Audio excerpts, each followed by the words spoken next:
Hi ಎಲ್ಲರಿಗೂ ನಮಸ್ಕಾರ. ನನ್ನ ಹೆಸರು ಚೂಡ. ಹೊಸದಾಗಿ ಯಾರು ನನ್ನ ಯೂಟ್ಯೂಬ್ ಚಾನಲ್ ನೋಡ್ತಾ ಇದ್ದೀರಾ ಸಬ್ಸ್ಕ್ರೈಬ್ ಮಾಡ್ಕೊಳ್ಳಿ. ಇಷ್ಟ ಆದರೆ ಲೈಕ್ ಮಾಡಿ.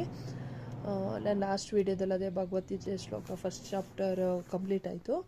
ಇವತ್ತು ನಾನು ಕೆಲವು ಶ್ಲೋಕಗಳು ಹಾಕಿದ್ದೀನಿ, ಬಟ್ ಕೆಲವೊಂದು ಇದರಲ್ಲಿ ಹಳೆ ವಿಡಿಯೋದಲ್ಲಿ ಅದು ಹೇಳಿರಲಿಲ್ಲ. ಇನ್ನೊಂದು ಸ್ವಲ್ಪ ಶ್ಲೋಕಗಳನ್ನೇ ಹೇಳ್ತೀನಿ ವಿಡಿಯೋದಲ್ಲಿ. ಗಣಪತಿ ಸ್ತೋತ್ರ.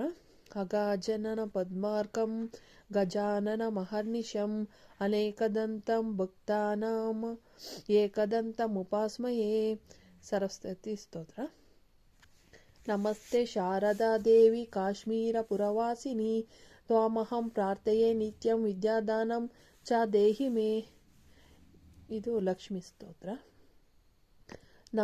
ನಮಸ್ತೆ ತು ಮಹಾಮಾಯೆ ಶ್ರೀಪೀಠೆ ಸುರಪೂಜಿತೆ ಶಂಖಚಕ್ರ ಗದಾಹಸ್ತೆ ಮಹಾಲಕ್ಷ್ಮಿ ನಮಸ್ತುತೆ. ನಮಸ್ತೆ ಗರುಡಾರೂಢೆ ಕೋಲಾಸುರ ಭಯಂಕರಿ ಸರ್ವ ಪಾಪಹರೆ ದೇವಿ ಮಹಾಲಕ್ಷ್ಮಿ ನಮಸ್ತುತೆ. ಗುರುಸ್ತೋತ್ರ. ಗುರುಬ್ರಹ್ಮ ಗುರುವಿಷ್ಣು ಗುರುದೇವ ಮಹೇಶ್ವರ ಗುರು ಸಾಕ್ಷಾತ್ ಪರಬ್ರಹ್ಮ ತಸ್ಮೈ ಶ್ರೀ ಗುರುವೇ ನಮಃ. ನಿವೇದನ ಸ್ತೋತ್ರ. ತ್ವಮೇವ ಮಾತಾ ಚ ಪಿತಾ ತ್ವಮೇವ ತ್ವಮೇವ ಬಂಧುಶ್ಚ ಸಖಾ ತ್ವಮೇವ ತ್ವಮೇವ ವಿದ್ಯಾ ದ್ರವಿಣಂ ತ್ವಮೇವ ತ್ವಮೇವ ಸರ್ವಮಮ ದೇವಾದೇವ. ವಂದನಾ ಸ್ತೋತ್ರ.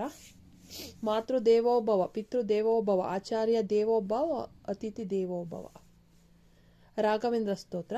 ಪೂಜ್ಯಾಯ ರಾಘವೇಂದ್ರಾಯ ಸತ್ಯಧರ್ಮ ರಥಾಯ ಚ ಭಜತಂ ಕಲ್ಪವೃಕ್ಷಾಯ ನಮತಂ ಕಾಮಧೇನವೇ. ನವಗ್ರಹ ಸ್ತೋತ್ರ. ನಮಃ ಸೂರ್ಯಾಯ ಚಂದ್ರಾಯ ಮಂಗಳಾಯ ಬುಧಾಯ ಚ ಗುರುಶುಕ್ರ ಶನಿರುಶ್ಚ ರಾಹವೇ ಕೇತುವೆ ನಮಃ. ಪ್ರಾತಃ ಸ್ತೋತ್ರ. ಬೆಳಗ್ಗೆ ಎದ್ದ ತಕ್ಷಣ ನಾವು ಕೈಗಳನ್ನ ನೋಡ್ಕೊಂತ ಈ ಶ್ಲೋಕನ ಹೇಳ್ಕೋಬೇಕು. ಕರಾಗ್ರೆ ವಸತೆ ಲಕ್ಷ್ಮಿ ಕರ ಮಧ್ಯೆ ಸರಸ್ವತಿ ಕರ ಮೂಲೆ ಸ್ಥಿತೆ ಗೌರಿ ಪ್ರಭಾತೆ ಕರದರ್ಶನ. ಸೂರ್ಯ ಸ್ತೋತ್ರ. ಉದಯೋ ಬ್ರಹ್ಮ ಸ್ವರೂಪಾಯಂ ಮಧ್ಯಾಹ್ನೇತು ಮಹೇಶ್ವರ ಅಸಮಾನೆ ಸ್ವಯಂ ವಿಷ್ಣು ತ್ರಯಮೂರ್ತಿ ದಿವಾಕರ. ಅನ್ನಪೂರ್ಣೇಶ್ವರಿ ಸ್ತೋತ್ರ. ಅನ್ನಪೂರ್ಣೆ ಸದಾಪೂರ್ಣೆ ಶಂಕರ ಪ್ರಾಣವಲ್ಲಭೆ ಜ್ಞಾನವೈರಾಗ್ಯ ಸಿದ್ಧಾರ್ಥ ಭಿಕ್ಷಾಂ ದೇಹಿ ಚಾಪಾರ್ವತಿ. ಇದು ನಾವು ಊಟ ತಿನ್ನೋದಕ್ಕೆ ಮುಂಚೆ ಹೇಳ್ಕೋಬೇಕು ಇದನ್ನು. ಸಂಧ್ಯಾ ಸ್ತೋತ್ರ. ದೀಪ ಹಚ್ಚುವಾಗ. ದೀಪಂ ಜ್ಯೋತಿ ಪರಬ್ರಹ್ಮ ದೀಪಂ ಜ್ಯೋತಿ ಜನಾರ್ದನ ದೀಪೋ ಹಾರತಿ ಪಾಪಾನಿ ಸಂಧ್ಯಾ ದೀಪಂ ನಮಸ್ತುತೆ. ಇದು ಶಯನ ಸ್ತೋತ್ರ. ಮಲಗುವ ಮೊದಲೇ ಹೇಳ್ಕೋಬೇಕು ಇದನ್ನು. ರಾಮಸ್ಕಂದಂ ಹನುಮಂತಂ ವೈನತೇಯಂ ರುಕೋದರಂ ಶಯನೆ ಶನೇಹ ಸ್ಮರನಿತ್ಯಂ ದುಸ್ವಪ್ನಂ ಕಶ್ಯ ನಶ್ಯತಿ. ಓಂ ಶಾಂತಿ ಶಾಂತಿ ಶಾಂತಿ. ಇನ್ನೊಂದು ಸ್ವಲ್ಪ ಶ್ಲೋಕಗಳಿದೆ, ಅದನ್ನ ನೆಕ್ಸ್ಟ್ ವಿಡಿಯೋದಲ್ಲಿ ಹೇಳ್ಕೊಡ್ತೀನಿ. ನಮಗೆ ಜೀವನದಲ್ಲಿ ಏನೇ ಮಾಡಬೇಕಾದ್ರೂ ಒಬ್ಬರು ಆದರ್ಶ ವ್ಯಕ್ತಿ ಅಂತ ಇರ್ತಾರೆ. ಸೊ ನನ್ನ ಜೀವನದಲ್ಲಿ ನನಗೆ ವಿವೇಕಾನಂದ ಅವರು ಆದರ್ಶ ವ್ಯಕ್ತಿ.